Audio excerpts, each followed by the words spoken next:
که داشتم پیاده میرفتم سر کوچه، پیرمرده همسایه‌مون سر کوچه بود، منو دید گفت به متین حالت چطوره؟ خوبه؟ قربونت. گفتم ممنونم. شما خوبی؟ گفتش که دیدم یه کیسه مشکی هم دستشه، گفتش که بیا یه ویسکی بهت بدم بخوری. گفتم من مشروب نمیخورم اصلا، من ویسکی اصلا. و نه بیا یه ویسکی بهت بدم بخوری. گفتم که به خدا من اصلا اهل مشروب و این داستانا نیستم، من ورزش میکنم نمیتونم مشروب بخورم. گفت نه بابا بیا این خیلی خوشمزه است، بیا یه دونه ویسکی بهت بدم بخوری. خلاصه به زور منو برد ته کوچه،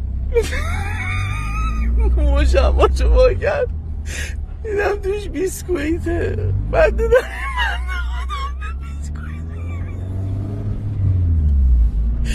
انقدر طول بیسکویتو میگفت بیسکویت، من فهمیدم